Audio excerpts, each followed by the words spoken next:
Welcome to SK education. My name is Sachin Kumar. आजच्या लेक्चरमध्ये आपण 6 जुलै 2019 रोजी तलाठी जो पेपर झालेला आहे त्यामध्ये आलेल्या इंग्रजीच्या प्रश्नांचं विश्लेषण करणार आहोत. हे याकरता महत्त्वाचं आहे की आगामी काळात तलाठीच्या जागा येणार आहेत, परीक्षा होणार आहेत, परीक्षा TCS पॅटर्ननुसार होणार आहे. परंतु मागच्या काळात जे काही तलाठीच्या परीक्षा झालेल्या आहेत त्यामध्ये ज्या प्रकारचे प्रश्न विचारलेले आहे, काही प्रश्न त्या प्रकारचे आपल्याला TCS पॅटर्ननुसार विचारले जाऊ शकतात आणि म्हणून मागच्या परीक्षांचं पेपर्सचं ॲनालिसिस होणं महत्त्वाचं आहे. सुरुवात करूया आजच्या आपल्या पहिल्या प्रश्नाला. पहिला प्रश्न आहे, choose the correct word to complete the sentence. Sentence complete करण्यासाठी करेक्ट वर्ड्सचा आपल्याला वापर करायचा आहे. सेंटेन्स आहे, I stood in front of the. I stood म्हणजे मी उभा राहिलो. आय स्टूड म्हणजे मी उभा राहिलो. In front of the. In front of the म्हणजे कशाच्या तरी समोर. इन फ्रंट ऑफ म्हणजे समोर. I stood in front of the, मी कशाच्या तरी समोर उभा होतो. सो या ठिकाणी बघा ब्लँक आहे, प्रेइंग टू गॉड, आणि देवाची प्रार्थना करत होतो. That Tia blank her plans to go abroad for higher studies. आता या ठिकाणी बघा पहिल्या ब्लँकमध्ये आपल्याला मिळतोय शब्द अल्टर. आता हा जो शब्द आहे हे दोन वेगवेगळे शब्द आहे जे आपण व्यवस्थित लक्षात ठेवायचे. पहिला शब्द आहे अल्टर, जिथे आपण शेवटी ER वापरतो. याचा अर्थ होतो बदलणे. याचा अर्थ होतो बदलणे, चेंज ज्याला आपण म्हणतो. याला आपण काय म्हणतो? बदलणे. याचा जो दुसरा शब्द जो आहे त्याला आपण काय म्हणत असतो? चेंज असं म्हणत असतो. दुसरा जो शब्द आहे याचा सिनॉनिम तो काय आहे? चेंज आहे. आणि हा जो अल्टर शब्द आहे ALTAR, हा जो अल्टर शब्द आहे याचा अर्थ होतो टेबल. याचा अर्थ होतो टेबल, म्हणजे एक टेबल सारखीच ही वस्तू असते. जेव्हा आपण चर्चमध्ये जातो तेव्हा चर्चमध्ये आपल्याला एक विशाल टेबल दिसत असतो, त्याला आपण अल्टर असं म्हणत असतो, ALTAR. सो या ठिकाणी बघा, I stood in front of the बदलणे, I stood in front of the table alter.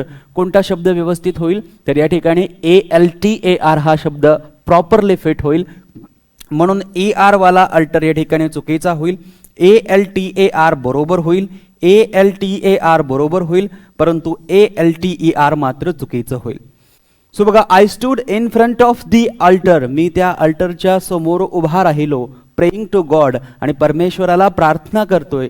Tiya altar her plans to go abroad for higher studies, की टियाने हायर स्टडीजसाठी जो अब्रॉड जाण्याचा निर्णय घेतलेला आहे तो तिने बदलविला पाहिजे. सो या ठिकाणी बघा, आता टिया नंतर जो अल्टर हा शब्द येणार आहे त्याच्या शेवटी काय यायला पाहिजे?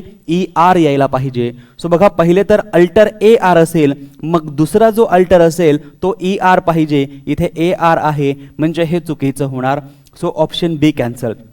ऑप्शन D तर ऑलरेडी कॅन्सल झालेला आहे, त्यामुळे आपल्यासमोर एकच पर्याय शिल्लक राहतोय, ऑप्शन C, जिथे पहिला शब्द आहे ALTAR आणि दुसरा शब्द आहे ALTER. सो ऑप्शन C मध्ये करेक्ट वर्ड्स आहेत आणि म्हणून या ठिकाणी ऑप्शन C आपले करेक्ट ऑप्शन होणार आहे. त्यामुळे या प्रश्नाची डिमांड अशी आहे की आपल्याला ही दोनही शब्द माहिती असणं आवश्यक आहे आणि या दोनही शब्दांचा मीनिंग आपल्याला माहिती असला पाहिजे. यानंतर याच परीक्षेत विचारलेला दुसरा प्रश्न फार महत्त्वाचा आहे. Choose the appropriate conjunction. हा एक कंजंक्शनवर आधारित प्रश्न आहे.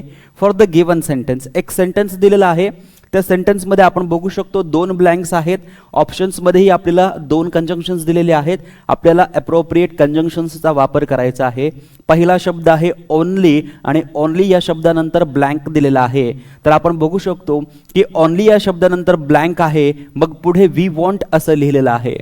जर ओनली हा शब्द असेल तर त्याच्या पुढे आपण वेदर हा शब्द वापर करू शकत नाही, म्हणून पहिलं ऑप्शन या ठिकाणी कॅन्सल होणार.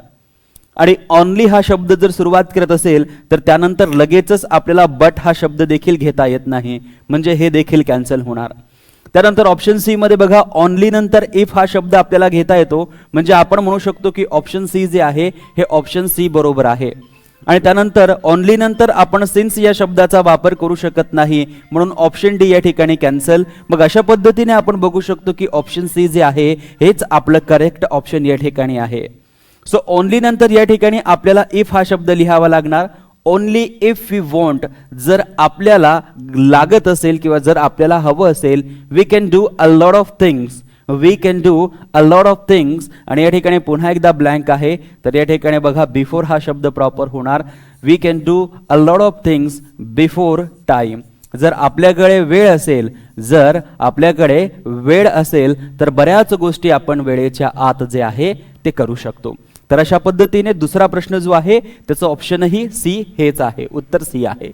पुढे बघा, choose the option that best expresses the meaning of the highlighted idiom or phrase.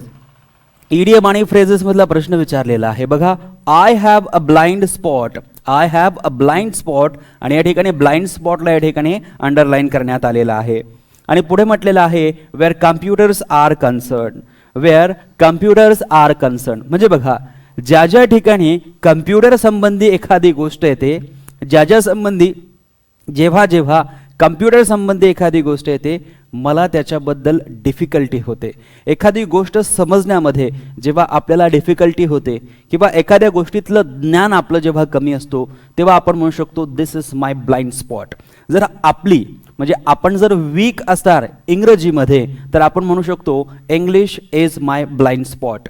जर कम्प्युटर्समध्ये आपलं नॉलेज कमी असेल किंवा आपल्याला त्याच्या शिकण्यामध्ये डिफिकल्टी जाणवत असेल तर आपण म्हणू शकतो computers are my blind spot. So blind spot म्हणजे काय? एक असा एरिया जिथे तुम्हाला नॉलेज कमी असतं किंवा एक असा एरिया जिथे तुम्हाला नॉलेज गेन करण्यामध्ये डिफिकल्टी मिळत असते. सो या ठिकाणी बघा, I have a blind spot where computers are concern. जिथे कम्प्युटरची गोष्ट येते तिथे मला ज्ञान जे आहे ते कमी असतं किंवा तिथे मला डिफिकल्टी येते. A secret place to known only to him याचा अर्थ ब्लाइंड स्पॉट नाही. अ सायलेंट पॅशन म्हणजे ब्लाइंड स्पॉट होत नाही. And aspect difficult to understand, एखादी गोष्ट समजून घेण्यासाठी आपल्याला डिफिकल्ट वाटत असेल तर मग तेच आहे ब्लाइंड स्पॉट. म्हणजे या ठिकाणी देखील आपलं करेक्ट ऑप्शन सी हेच होत आहे. बॉर्न ब्लाइंड म्हणजे जन्मतःच अंध जन्म होणे. सो या ठिकाणी ऑप्शन डी जे आहे ते देखील आपलं ऑप्शन होणार आहे. सो ब्लाइंड स्पॉट म्हणजे काय? एक असा एरिया ऑफ नॉलेज जिथे तुम्हाला काय होते, डिफिकल्टी होते, जिथे आपल्याला कठीणाई होत असते. तर अशा पद्धतीने हा एक प्रश्न महत्त्वाचा आहे. पुढचा प्रश्न बघा, since the coal blank was a blank he could not vote. आता बघा, या ठिकाणी सिन्स द कोल लिहिलेला आहे, COAL, कोल म्हणजे काय? कोळसा. आणि इथे शब्द आहे मायनर, इथे शब्द आहे मायनर, इथे शब्द आहे मायनर आणि इथे शब्द आहे मायनर. बघा, आपल्याला माइन हा शब्द माहिती असेल, आपल्याला माइन हा शब्द माहिती असेल. माइन म्हणजे काय? खाण. कोळशाची जी खाण आहे तिला आपण कोल माइन असं म्हणतो. आणि मायनर हा जो शब्द असणार म्हणजेच या माइनला जेव्हा आपण ER जोडणार तेव्हा हे काय होणार? खाणकाम करणारा व्यक्ती, खाणकाम करणारा, याला आपण काय म्हणणार? खाणकाम करणारा. सो माइन म्हणजे खाण आणि मायनर म्हणजे काय? जो खाणकाम करत आहे तो. इथे शेवटी काय असायला पाहिजे? ER असायला पाहिजे. सो बघा, सिन्स द कोल म्हणजे कोळसा आणि कोळसा मायनर म्हणजे कोळसाचं जे खाण आहे त्या खाणीमध्ये काम करणारा व्यक्ती, तो MINRE होत नाही, हे कॅन्सल. MINERE होत नाही, हे कॅन्सल. तो काय होणार? MINER होणार, N होणार नाही, हे कॅन्सल. तो होणार MINER. सो हे होणार ऑप्शन डी आपलं correct option. Since the coal miner was a, since the coal miner खाणकाम करणारा जो व्यक्ती आहे, वॉज होता, आणि पुढे आहे मायनर हा शब्द. तर बघा, हा जो शब्द आहे MINOR मायनर, या शब्दाला कायद्याच्या भाषेमध्ये, या शब्दाला कायद्याच्या भाषेमध्ये काय म्हटलं जातं? अल्पवयीन असं म्हटलं जातं. याला काय म्हटलं जातं? अल्पवयीन असं म्हटलं जातं, अल्पवयीन असं म्हटलं जातं. सो हा जो मायनर असणार आहे, हा मायनर काय असणार आहे? अल्पवयीन असणार आहे. सो अल्पवयीन म्हणजे बघा, सिन्स द कोल MINER हे कोल मायनर होणार म्हणजे खाणकाम करणारा व्यक्ती, आणि हा होणार मायनॉर MINOR, की जो खाणकाम करणारा व्यक्ती आहे तो खाणकाम करणारा व्यक्ती हा मायनर होता, खाणकाम करणारा व्यक्ती हा अल्पवयीन होता. ही कुड नॉट वोट, आणि म्हणून तो मत देऊ शकला नाही, म्हणून तो इलेक्शनमध्ये मत देऊ शकला नाही. तर अशा आशयाचा हा एक सेंटेन्स आहे जिथे आपल्याला दोन शब्द माहिती असणं अपेक्षित आहे. पहिला शब्द आहे मायनर, MINER मायनर, की ज्याला आपण काय म्हणत असतो? ज्याला आपण म्हणत असतो खाणकाम किंवा खाणीत काम करणारा व्यक्ती. आणि दुसरा आहे मायनॉर, ज्याला आपण अल्पवयीन असंही म्हणू शकतो. ठीक, यानंतर घेऊया आपला पुढचा प्रश्न. पुढचा प्रश्न आहे out of the following options identify the simple sentence. आपल्याला खालील सेंटेन्सेसमध्ये सिंपल सेंटेन्स कोणता आहे ते ओळखायचं आहे. मग पहिलं सेंटेन्स बघा, Rick and Rita played football together in childhood. आता या सेंटेन्समध्ये आपण पाहू शकतो इथे अँड हा शब्द वापरलेला आहे, इथे अँड हा शब्द वापरलेला आहे आणि म्हणून हे सेंटेन्स सिंपल सेंटेन्स होणार नाही, हे सेंटेन्स कंपाऊंड सेंटेन्स होणार. त्यानंतर बघा, द चाइल्ड स्लेप्ट पीसफुली. यामध्ये एकच थॉट आपल्याला दिसतोय की चाइल्ड जो आहे, लहान मुलगा जो आहे, स्लेप्ट पीसफुली, शांतपणे झोपला, एकच थॉट आहे, म्हणून हे सिंपल सेंटेन्स आहे. पुढे बघा, पुढच्या वाक्याची सुरुवातच मुळात वेनने होत आहे. ज्या वाक्यामध्ये वेन हा शब्द असेल, ज्या वाक्यामध्ये वेन हा शब्द असेल आणि हा सबऑर्डिनेट कंजंक्शन म्हणून वापर होत असेल तर हे वाक्य कॉम्प्लेक्स सेंटेन्सचे असते. म्हणजे हे सेंटेन्स कॉम्प्लेक्स आहे, मग सिंपल होणार नाही. पुढचं वाक्य बघा, the team's hope of lifting the cup was dashed as they lost. आता बघा या ठिकाणी हा ॲज शब्द वापरलेला आहे आणि हा ॲज शब्द एक सबऑर्डिनेट कंजंक्शन आहे, म्हणून ज्या वाक्यामध्ये ॲज हा शब्द वापरलेला असेल ते वाक्य कॉम्प्लेक्स सेंटेन्स असणार आहे आणि हे वाक्य कॉम्प्लेक्स सेंटेन्स असल्यामुळे सिंपल सेंटेन्स होऊ शकत नाही. त्यामुळे आपल्यासमोर एकच उदाहरण, एकच ऑप्शन शिल्लक राहिलं, ऑप्शन बी, आणि तेच आपलं करेक्ट ऑप्शन आहे, कारण त्याच ऑप्शनमध्ये आपल्याला करेक्ट सिंपल सेंटेन्स जे आहे ते मिळत आहे.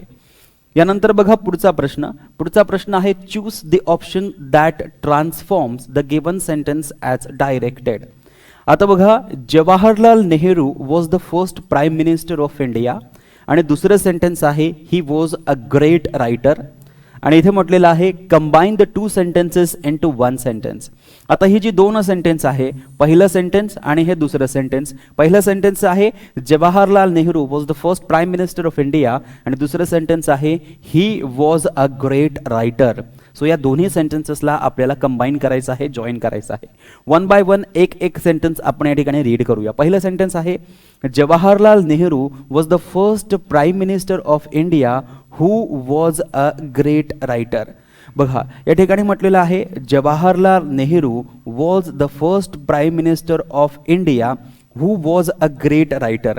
आता बघा इथे प्रॉब्लेम काय होत आहे, मी तुम्हाला रिलेटिव्ह प्रोनाऊनमध्ये शिकवलेलं आहे, हे दिसतंय शेवटपर्यंत सर्वांना. हां, इथे हा जो हू शब्द आहे, या हू शब्दाच्या पहिले हा जो शब्द आहे हा काय आलेला आहे, इंडिया. हा काय आलेला आहे, इंडिया. म्हणजे हू नंतर जे म्हटलेलं आहे की वॉज अ ग्रेट रायटर, की ते ग्रेट रायटर होते, तर ग्रेट रायटर हे जवाहरलाल नेहरू नव्हते, तर ग्रेट रायटर हे इंडिया होते, असं या हू मुळे आपल्याला अपेक्षित होत आहे. जे हे सेंटेन्स रीड केल्यानंतर इथे हूच्या नंतर हे जे दिलेलं आहे वॉज अ ग्रेट रायटर, हे ग्रेट रायटर इथून कळतंय जवाहरलाल नेहरू नव्हते, तर ग्रेट रायटर कोण होते, इंडिया होते, असं इथून कळतंय. आणि म्हणून हे सेंटेन्स आपलं करेक्ट सेंटेन्स होऊ शकत नाही, कारण इथे काय म्हटलेलं आहे की जवाहरलाल नेहरू भारताचे पहिले पंतप्रधान होते, परंतु इंडिया जे आहे, भारत जे आहे ते एक ग्रेट रायटर होतं, असं याच्यातनं मिनिंग निघतोय आणि म्हणून पहिलं ऑप्शन आपलं करेक्ट ऑप्शन होऊ शकत नाही. पुढचं सेंटेन्स बघा, not only was Jawaharlal Nehru. आता बघा तुम्ही नॉट ओनली लिहित आहात, तर याच्यानंतर तुम्ही डायरेक्ट जवाहरलाल नेहरू लिहा. हा वॉज जो लिहित आहात हा चुकीचा आहे, म्हणजे ऑप्शन बी देखील आपलं correct combination of the sentence होत नाही आहे. त्यानंतर बघा, Jawaharlal Nehru was a great writer who was the first prime minister of India.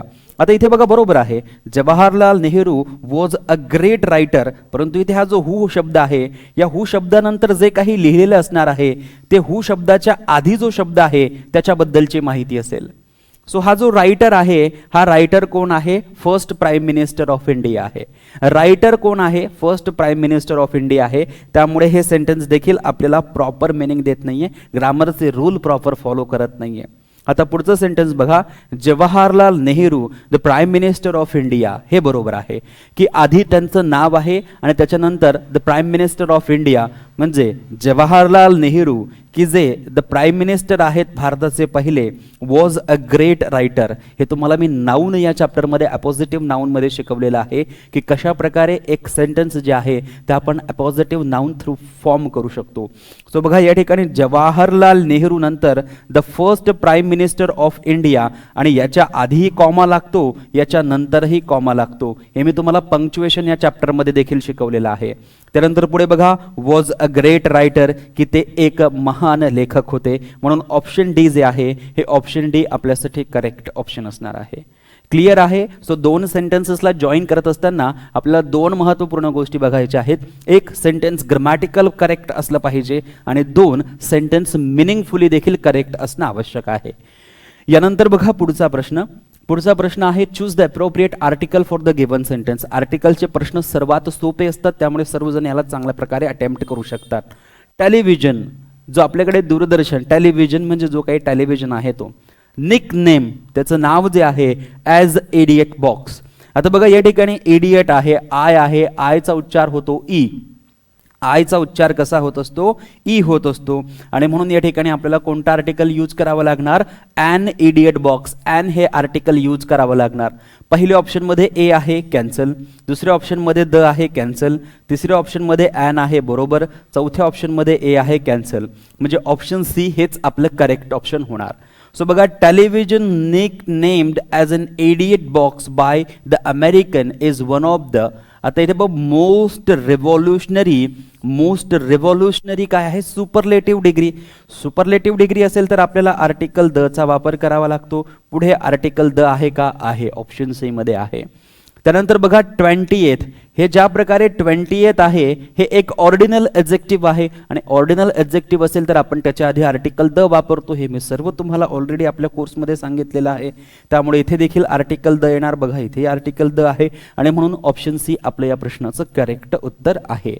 यानंतर बघा पुढचा प्रश्न घेऊया. पुढचा प्रश्न आहे choose the option that has all the 3 words spelled correctly. स्पेलिंगवरचा हा प्रश्न आहे. आपल्याला असं ऑप्शन शोधायचं आहे की जिथे प्रत्येक शब्द, तिन्ही शब्द जे आहेत ते कसे असले पाहिजे, करेक्ट स्पेलिंगमध्ये असलं पाहिजे. बेगरचं स्पेलिंग सर्वांना माहिती असेल, BEGGAR, बेगर. बेगर म्हणजे भिकारी, आणि हे सर्वांना माहिती असलं पाहिजे, BEGGAR. सो बघा BEGGER हे चुकीचं, BEGGAR हे बरोबर, BEGGER हे चुकीचं, BEGGAR हे बरोबर. आता पुढचा शब्द आहे पॅसेंजर. पॅसेंजर या शब्दाचं स्पेलिंग बघा, PASS पास लिहायचा, मग ENGER लिहायचा. पहिल्यांदा PASS लिहा पास, आणि नंतर घ्या ENGER. पहिल्यांदा PASS पास लिहा, मग ENGER लिहा. हे झालं पॅसेंजर. पॅसेंजर म्हणजे प्रवासी किंवा यात्री, हे सर्वांना माहितीच आहे. सो बघा ऑप्शन बी आणि ऑप्शन डी चेक करा. PASSENGER दोन्ही ठिकाणी ऑप्शन बी आणि ऑप्शन डी मध्ये पॅसेंजरचं स्पेलिंग बरोबर आहे. त्यानंतर बघा पुढचा शब्द आहे peddler. PEDDLER, PEDDLER, peddler. Peddler या शब्दाचा अर्थ होतो जे फिरणारे लोक असतात, म्हणजे काहीतरी विकणारे जे व्यक्ती असतात, ज्यांना आपण फेरीवाले असं म्हणत असतो, ज्यांना आपण काय म्हणतो असतो, फेरीवाले, त्यांना आपण काय म्हणतो, पेडलर असं म्हणतो. सो PEDDLER हे चुकीचं, ऑप्शन बी कॅन्सल. मग या ठिकाणी एकच ऑप्शन शिल्लक राहिलेला आहे, PEDDLER. So option D J आहे हेच आपलं करेक्ट ऑप्शन होणार आहे. सो ऑप्शन डी मध्येच तिन्ही शब्दांचे स्पेलिंग्स बरोबर आहे. क्लिअर आहे इथपर्यंत. यानंतर घेऊया पुढचा प्रश्न. पुढचा प्रश्न आहे choose the correct form of the modal auxiliary verb for the given sentence. Modal auxiliary verb जो आहे तो आपल्याला प्रॉपर यूज करायचा आहे. वेन मॅरी वॉज यंग. आता बघा इथे वेन म्हटलेलं आहे, मॅरी म्हटलेलं आहे, आणि महत्वाचा शब्द आहे वॉज. वेन मॅरी वॉज यंग, या ठिकाणी वेन मॅरी वॉज यंग, वॉज म्हटलेलं आहे म्हणजे हे पास्ट मध्ये जाणारं वाक्य आहे की जेव्हा मेरी तरुण होती, she blank recite the poem very effectively. तेव्हा कविता जी आहे ती कविता ती खूप छानपणे, परिणामकारकपणे, खूप छानपणे ती काय करायची, रिसाइट करायची, म्हणजे बोलून दाखवायची किंवा पाठ करून दाखवायची. मग या ठिकाणी बघा पास्ट मध्ये जाणारा शब्द एक आहे कुड, विल हा फ्युचर मध्ये जातो, कॅन हा प्रेझेंट मध्ये असतो, ऑट टू म्हणजे बंधनकारक, मग एकच शब्द या ठिकाणी शिल्लक राहिला कुड, आणि कुड ऑप्शन ए मध्ये आहे म्हणजे ऑप्शन ए आपलं बरोबर उत्तर आहे. वेन मेरी वॉज यंग, जेव्हा मेरी तरुण होती, शी कुड रिसाइट द पोएम, ती पोएम रिसाइट करू शकली व्हेरी इफेक्टिव्हली, म्हणून कुड हा शब्द या ठिकाणी बरोबर होणार आहे. यानंतर बघा पुढचा शब्द, choose the appropriate prepositional phrase for the given sentence. Correct prepositional फ्रेजचा आपल्याला वापर करायचा आहे. Virat Kohli was made captain, Virat Kohli यांना कॅप्टन बनवलं गेलं ब्लँक एम एस धोनी, म्हणजे इथे असं म्हणायचं आहे की एम एस धोनीच्या जागेवर विराट कोहली यांना कॅप्टन बनवलं गेलेलं आहे. So Virat Kohli was made captain, कुणाच्या जागेवर, एम एस धोनी यांच्या जागेवर. तर इन प्लेस ॲट असं म्हटलं जात नाही, कॅन्सल. इन प्लेस विथ असं म्हटलं जात नाही, बी कॅन्सल. इन प्लेस ऑफ म्हटलं जातं, ऑप्शन सी बरोबर. इन प्लेस ऑन म्हटलं जात नाही, ऑप्शन डी कॅन्सल. आपण बऱ्याच वेळेस हा शब्द ऐकलेला असेल, वाचलेला असेल, लिहिलेला देखील असेल. In place of, in place of म्हणजे च्या जागेवर. इन प्लेस ऑफ म्हणजे च्या जागेवर, हे तर सर्वांना माहिती असेल, च्या जागेवर, in place of. So Virat Kohli was made captain in place of Dhoni, म्हणून ऑप्शन सी जे आहे ते बरोबर होईल. सोपा प्रश्न होता. नंतर पुढे बघा, choose the correct form of tense for the given sentence. सेंटेन्समध्ये करेक्ट फॉर्म ऑफ टेन्स जो आहे तो आपल्याला चूज करायचा आहे.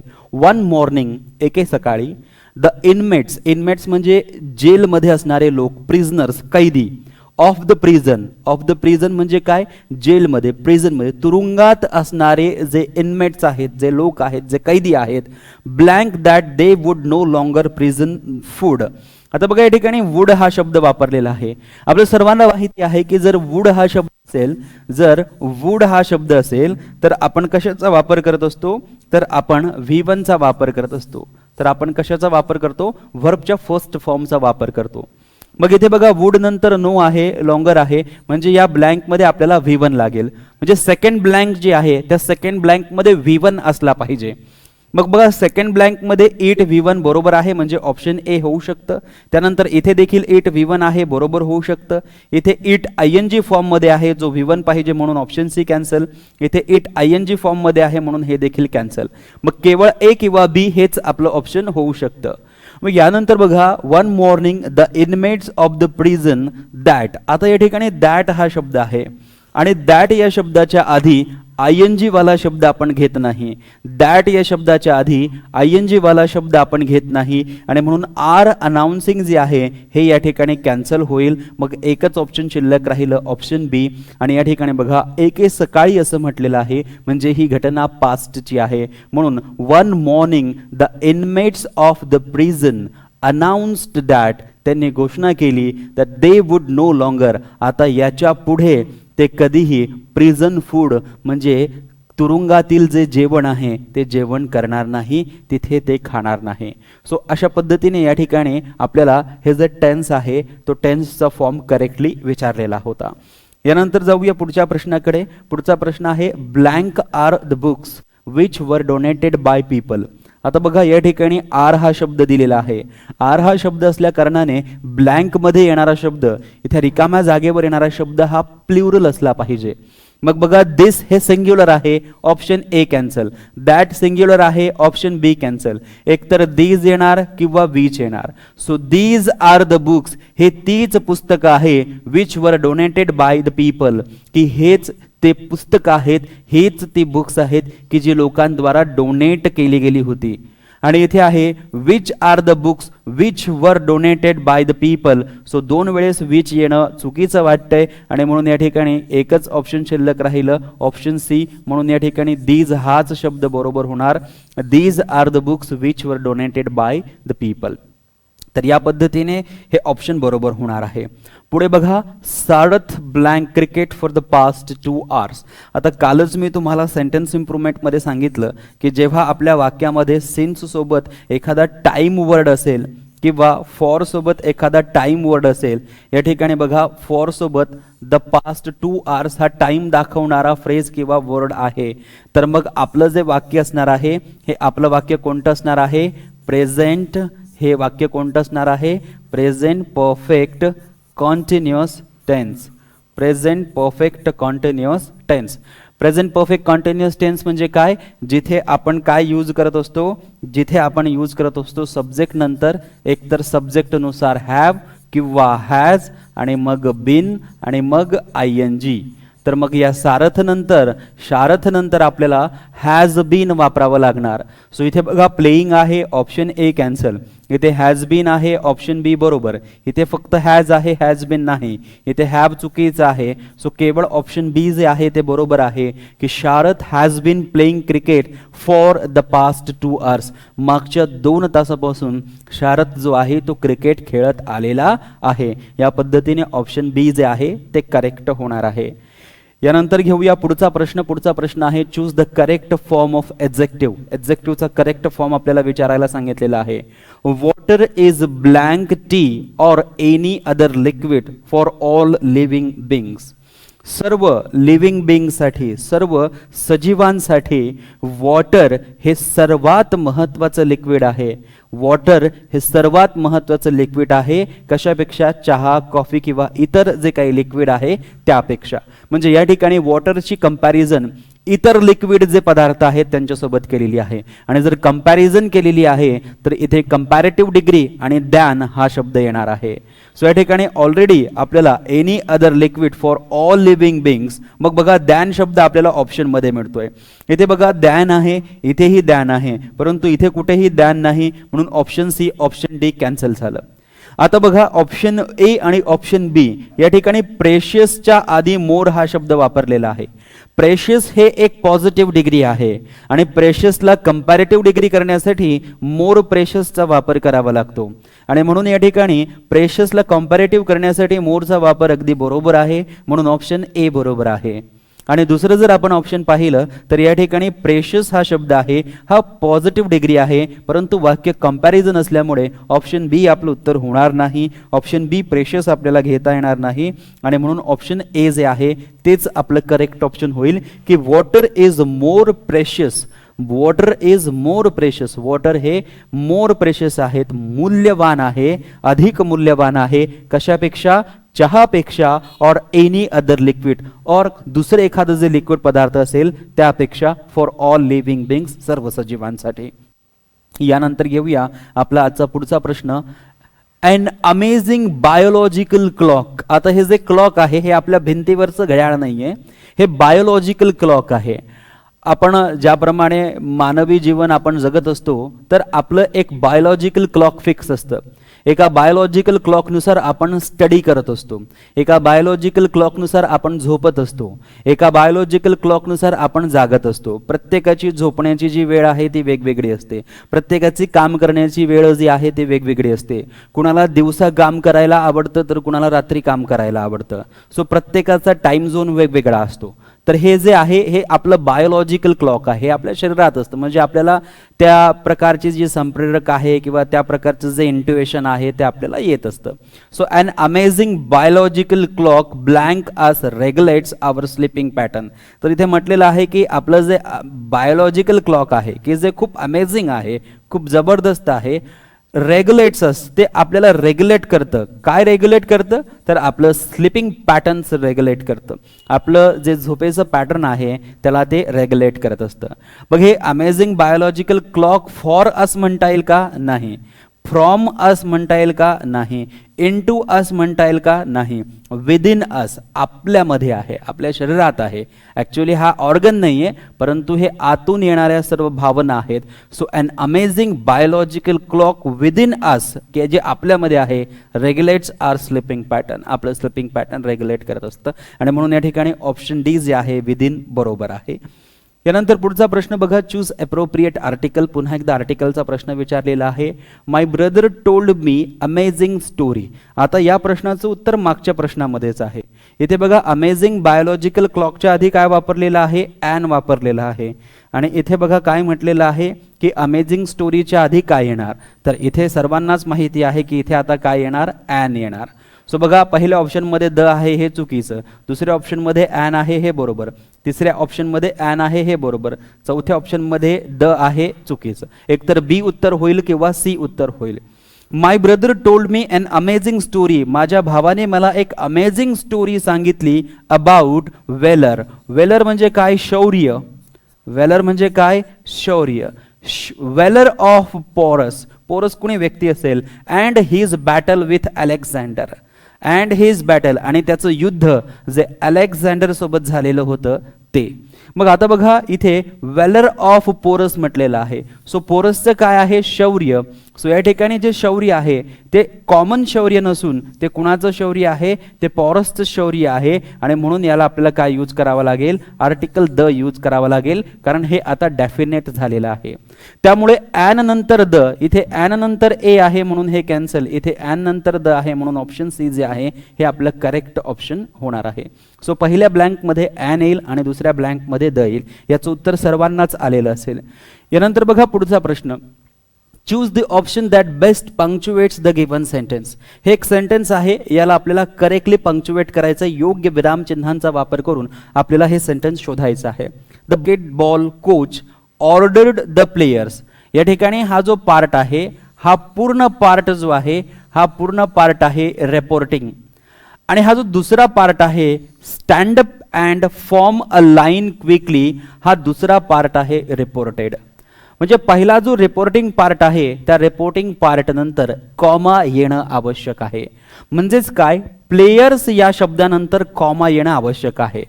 सो बघा, द बास्केटबॉल कोच ऑर्डर्ड आणि या ठिकाणी कॉमा इथे घेतलेला आहे, हे चुकीचं आहे. So option A correct punctuated नाही.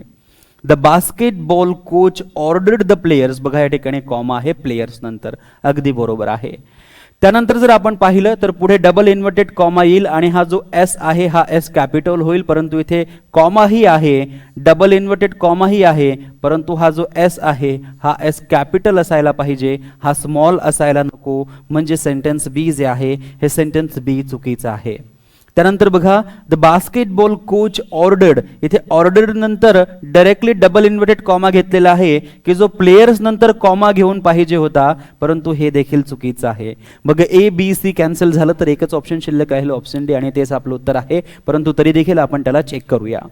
The basketball coach ordered the players, आता प्लेयर्स नंतर कॉमा आहे, त्यानंतर डबल इन्व्हर्टेड कॉमा पाहिजे आणि हा एस जो आहे हा एस कॅपिटल देखील आहे. Stand up and form a line quickly इथपर्यंत आल्यानंतर डबल इन्व्हर्टेड कॉमा कंप्लीट आहे आणि फुल स्टॉप देखील कंप्लीट आहे. म्हणजे ऑप्शन डी जे आहे हे करेक्टली पंक्च्युएटेड सेंटेन्स आहे आणि म्हणून ऑप्शन डी या ठिकाणी आपलं करेक्ट ऑप्शन होणार आहे. त्यामुळे यानंतर बघा पुढचा प्रश्न आहे choose the correct form of adjective. Again हा ॲडजेक्टिव्हवर विचारलेला प्रश्न आहे. नेगोशिएटर्स आर होपिंग, नेगोशिएटर्स म्हणजे वाटाघाटी करणारे. Negotiators are hoping for an blank settlement. आता बघा या ठिकाणी ॲन म्हटलेलं आहे. ॲन जर म्हटलेलं आहे तर पुढचा जो शब्द असणार आहे त्याचं पहिलं लेटर हे वॉवेल साऊंड असणार आहे. त्यामुळे बघा इथे आहे अर्ली, इथे आहे अर्लियर दॅन, इथे देखील आहे अर्लिएस्ट आणि इथे आहे इमिजिएटली. आता बघा जर या ठिकाणी ॲन आहे तर अर्ली बरोबर होणार, परंतु या ठिकाणी ॲन आहे तर अर्लियर आणि दॅन हे चुकीचं होणार. कारण जेव्हा कॉम्पॅरेटिव्ह सेंटेन्स असतं, जेव्हा एखाद्या सेंटेन्समध्ये आपण कंपॅरेटिव्ह डिग्री यूज करत असतो तेव्हा आपण त्या ॲडजेक्टिव्हच्या आधी आर्टिकल ॲनचा वापर करत नाही. आणि म्हणून जर आपण इथे अर्लियर दॅनचा वापर केला तर त्याच्या आधी असलेला हा ॲन चुकीचा होईल. परंतु इथे ॲन फिक्स आहे आणि ब्लँक आहे, सो अर्लियर दॅन आपलं उत्तर होणार नाही. त्यानंतर अर्लिएस्ट देखील आपलं उत्तर होणार नाही, कारण अर्लिएस्ट हे एक सुपरलेटिव्ह डिग्री आहे आणि सुपरलेटिव्ह डिग्रीच्या आधी ॲनचा वापर होत नाही, दचा वापर होतो, म्हणून अर्लिएस्ट आपल्याला म्हणता येणार नाही. आणि जर अर्ली आणि इमिजिएटली याच्यामध्ये जर आपल्याला निवड करायची असेल तर अर्ली सेटलमेंट प्रॉपर होणार आहे, इमिजिएटली सेटलमेंट जे आहे ते प्रॉपर होणार नाही. कारण याला आपण इमिजिएट सेटलमेंट असं म्हणू शकतो, परंतु इमिजिएटली सेटलमेंट असं होणार नाही, कारण एलवाय लागल्यामुळे तो ॲडवर्ब झालेला आहे आणि सेटलमेंट हा नाऊन आहे. सो हा एक ॲडवर्ब आहे आणि सेटलमेंट नाऊन आहे. नाऊन बद्दल जास्तीची माहिती ॲडजेक्टिव्ह देणार, ॲडवर्ब देणार नाही, म्हणून ऑप्शन डी कॅन्सल होणार, ऑप्शन ए करेक्ट ऑप्शन होणार. क्लिअर आहे इथपर्यंत सर्वांना? यानंतर घेऊया पुढचा प्रश्न आहे the summit is just. Summit म्हणजे काय? एक मीटिंग जे असणार आहे ते. Summit is just blank march from here. आता बघा या ठिकाणी पहिलं ऑप्शन आहे अ डेज. अ आणि डेज हे दोन्ही एक सोबत येणार नाही, कारण अ आहे सिंग्युलर आणि डेज आहे प्लुरल, त्यामुळे हे कॅन्सल होणार. So option A cancel. त्यानंतर बघा पुढचं ऑप्शन, इथे आहे अ आणि इथे आहे डेज. सो डेज नंतर इथे आपण अपॉस्ट्रॉफी बघू शकतो. डेज म्हणजे काय, दिवसांचा, एक पेक्षा जास्त दिवसांचा. सो हे होत आहे प्लुरल आणि याच्या आधी आहे ए सिंग्युलर. सो हा ए इथे चुकीचा आहे, म्हणजे हे देखील आपलं ऑप्शन होणार नाही. त्यानंतर बघा इथे आहे अ आणि इथे आहे डेज. डेला अपॉस्ट्रॉफी आहे आणि मग एस आहे. हा ए सिंग्युलर आहे आणि हा डे आणि याला अपॉस्ट्रॉफी एस जोडलेला आहे, हा देखील सिंग्युलर आहे. हे सिंग्युलर काय आहे, प्लुरल काय आहे, नाउन चॅप्टरमध्ये पॉझिटिव्ह नाउनमध्ये मी तुम्हाला हे सर्व शिकवलेलं आहे. सो या ठिकाणी अ डेज हे करेक्ट होणार. आणि इथे अ डेजेस जे म्हटलेलं आहे या पद्धतीने की अ पण आहे, त्याच्यानंतर पूर्ण डेज आहे आणि मग अपॉस्ट्रॉफी आहे, मग एस आहे, असं तर हे मुळात चुकीचंच असणार आहे. असं काहीही असत नाही आणि म्हणून ऑप्शन डी कॅन्सल झालं. केवळ एक ऑप्शन शिल्लक राहिलं, option A, and that is our right option. यानंतर बघा पुढचा प्रश्न आहे choose the most suitable conjunction. पुन्हा एकदा कंजंक्शन विचारलेला प्रश्न आहे we came blank the guest had left. येथे वी आहे सब्जेक्ट, केम आहे V2, त्यानंतर इथे द गेस्ट आहे सब्जेक्ट आणि हॅड प्लस लेफ्ट जो आहे तो आहे V3. अशा प्रकारची जी वाक्य आहे सब्जेक्ट प्लस V2 आणि हॅड प्लस V3, या वाक्यांना जनरली आपण एकतर बिफोरने जोडत असतो किंवा आफ्टरने जोडत असतो. याबद्दल सविस्तर सर्व माहिती टेन्स या चॅप्टरमध्ये, पास्ट परफेक्ट टेन्स या व्हिडिओमध्ये मी तुम्हाला सांगितलेली आहे. त्यामुळे या ठिकाणी एकतर बिफोर हा शब्द येणार किंवा आफ्टर हा शब्द येणार. टिल हा शब्द चुकीचा होणार, फॉर हा शब्द चुकीचा होणार. एकतर बिफोर येणार किंवा आफ्टर येणार. आफ्टर बरोबर आहे, ॲगो या ठिकाणी येणार नाही, त्यामुळे ऑप्शन सी जे आहे, ऑप्शन सी आफ्टर या ठिकाणी करेक्ट होणार. यानंतर बघा पुढचा प्रश्न आहे choose the option with the appropriate suffix to complete the given sentence. Sentence आहे ऑल द नेबर्स, सर्व जे शेजारी आहेत ते, sympathy with the little girl. आता बघा या ठिकाणी सर्व जे शेजारी आहे त्या शेजारी लोकांनी काय केलेलं आहे, ती जी लहान मुलगी आहे त्या लहान मुलीला काय केलेलं आहे, सिम्पॅथिसाइज केलेलं आहे. म्हणजे तिला काय दिलेलं आहे, सहानुभूती दिलेली आहे. मग बघा या ठिकाणी सिम्पॅथिसाइज हे करेक्ट होणार, कारण सिम्पॅथिसाइज, सिम्पॅथी हे जे आहे हे नाऊन आहे. सिम्पॅथी याचा अर्थ होतो सहानुभूती, याचा अर्थ होतो सहानुभूती, सिम्पॅथी. आणि हे जे आहे आता इथे वाय येणार नाही, सिम्पॅथी, सिम्पॅथाइज हे होणार सिम्पॅथाइज. याचा अर्थ होतो सहानुभूती देणे, सहानुभूती देणे. सो या ठिकाणी ॲज अ व्हर्ब म्हणून सिम्पॅथिसाइज हा शब्द आपल्याला, सिम्पॅथाइज हा शब्द आपल्याला वापरायचा आहे. ऑप्शन ए मध्येच आहे. सिम्पॅथी ऑलरेडी आहे, डबल वाय येत नाही, सिम्पॅथिक म्हणता येत नाही, सिम्पॅथाइज हे म्हणू शकतो आपण.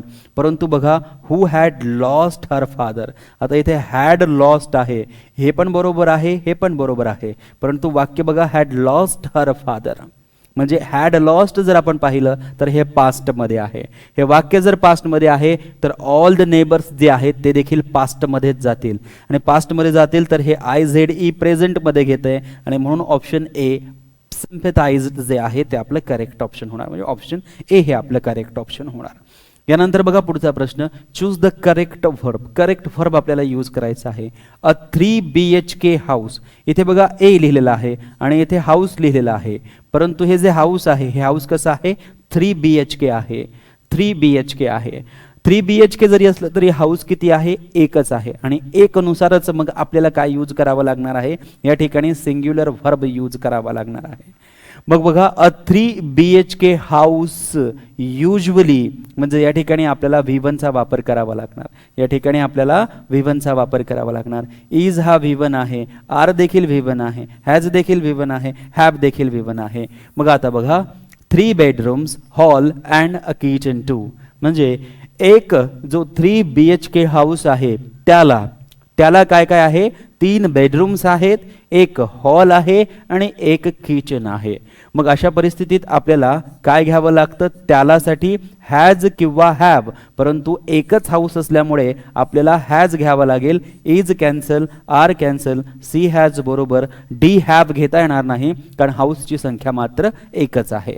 तर अशा पद्धतीने हा टेन्सवर विचारलेला प्रश्न आहे. पुढचा प्रश्न बघा. The blank of the monarch butterfly, जे मोनार्क बटरफ्लाय आहे, जे सम्राट फुलपाखरू आहे, is the most spectacular, spectacular म्हणजे देखणीय, नॅचरल फेनॉमेना, फेनॉमेना म्हणजे काय? घटना, एक घटना जी घडते ती इन द वर्ल्ड, जगामध्ये जी नैसर्गिक घटना आहे, जी स्पेक्टॅक्युलर नैसर्गिक घटना आहे, ती कोणती आहे? मोनार्क बटरफ्लायची आहे. हे मोनार्क बटरफ्लाय काय करतं? मिटिगेशन करतं. मिटिगेशन म्हणजे काय? वेदना कमी करणे, पेन कमी करणे. परंतु पेन कमी करणे आणि वेदना कमी करणे याचा मोनार्क बटरफ्लायशी काहीही संबंध नाही. मायग्रेट, मायग्रेटिंग आणि मायग्रेशन हे थोडे एकाच अर्थाचे शब्द आहे. सो मायग्रेट म्हणजे काय? स्थलांतर करणे. मग इथे काय म्हटलेलं आहे? द जर म्हटलेलं आहे तर मायग्रेट व्हर्ब येणार नाही, म्हणून option B cancel. The migrate, migrate हा एक व्हर्ब आहे, द सोबत व्हर्बचा वापर करत नाही. द मायग्रेटिंग, मायग्रेटिंग म्हणजे मायग्रेट करत असणार, हे व्हर्ब म्हणून देखील वापरलं जाणार, एक्झेक्टिव्ह म्हणून देखील वापरलं जाणार, नाउन म्हणून देखील वापरलं जाणार.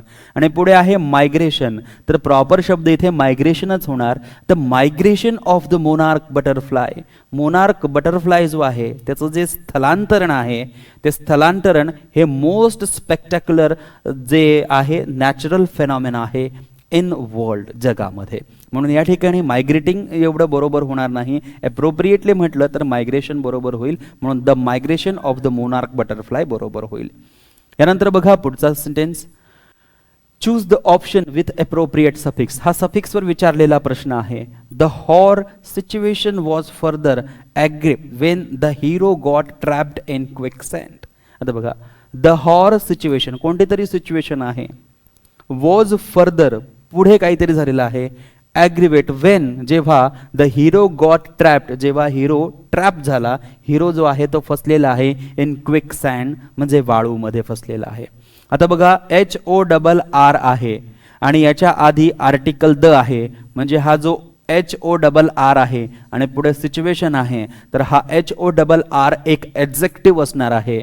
मग आपण जर पाहिलं हॉरिफाय जर शेवटी FY असेल तर हा व्हर्ब असेल, द नंतर व्हर्बचा वापर होत नाही, म्हणून हॉरिफाय आपल्याला घेता येणार नाही. त्यानंतर शेवटी जर OUS असेल तर हा ॲडजेक्टिव्ह असतो, म्हणजे हॉर हा ॲडजेक्टिव्ह पाहिजे, सो बी या ठिकाणी बरोबर आहे. त्यानंतर शेवटी जर BLE असेल तर ते देखील ॲडजेक्टिव्ह असणार आहे, म्हणजे या ठिकाणी सी देखील बरोबर आहे. आणि त्यानंतर बघा हॉरिफाईंग, फाईंग आलं म्हणजे हा एक या ठिकाणी काय बनलेला आहे? व्हर्ब बनलेला आहे, म्हणजे ऑप्शन बी किंवा ऑप्शन सी आपलं बरोबर होणार आहे. बघा, द हॉरेंडस सिच्युएशन, हॉरेंडस म्हणजे काय? भयानक, आणि हॉरिबल म्हणजे काय? भयानक. दोन्हीही ॲडजेक्टिव्हज आहेत आणि दोन्हींचा अर्थ एकच आहे. द हॉरेंडस किंवा the horrible situation was further, आणि हा पुढे शब्द आहे ॲग्री आणि पुढे आहे व्ही. मग या ठिकाणी बघा, एकतर आपल्याला वॉज हा शब्द दिलेला आहे, वॉज हा शब्द दिलेला आहे, वॉज या शब्दानंतर, वॉज या शब्दानंतर आपण ING चा वापर करतो किंवा आपण V3 चा वापर करतो. मग बघा या ठिकाणी ATED चा वापर आहे आणि या ठिकाणी ATION चा वापर आहे. जर आपण पाहिलं तर ATION हे V3 देखील नाही आणि ING देखील नाही, म्हणजे हे कॅन्सल होणार. सो ऑप्शन सी या ठिकाणी कॅन्सल झालं. मग एकच ऑप्शन आपल्याकडे शिल्लक राहिलं, द हॉरेंडस सिच्युएशन, जी भयानक परिस्थिती होती, वॉज फर्दर ॲग्रेवेटेड. ॲग्रेवेटेड म्हणजे काय? कमी झाली, खराब झाली, म्हणजे अजून खराब होणे, अजून डॅमेज होणे. When the hero got trapped in quicksand, जेव्हा हिरो जो आहे तो क्विकसँडमध्ये ट्रॅप झाला आहे, सापळ्यामध्ये फसलेला आहे. यानंतर घेऊया आपला पुढचा प्रश्न. Out of the following option choose the sentence that is punctuated correctly. पहिलं सेंटेन्स आहे, वन डे, एके दिवशी, mama fox said to papa fox, I want a fat hen to eat. आता बघा या ठिकाणी one day mama fox said to papa fox. So या fox नंतर म्हणजे पापा फॉक्स नंतर आपल्याला एक कॉमा मिळायला पाहिजे आणि त्यानंतर डबल इन्व्हर्टेड कॉमा, पुढचं लेटर कॅपिटल पाहिजे. सो या ठिकाणी बघा पापा फॉक्स नंतर या ठिकाणी आपल्याला कॉमा दिसत नाहीये, मग पहिलं सेंटेन्स कॅन्सल.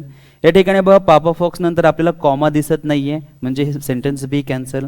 पापा फॉक्स नंतर या ठिकाणी कॉमा आहे, इथे कॉमा आहे, इथे डबल इन्व्हर्टेड कॉमा आहे, इथे डबल इन्व्हर्टेड कॉमा आहे, इथे आय आहे, इथे आय आहे, दोन्ही ठिकाणी आय कॅपिटल आहे.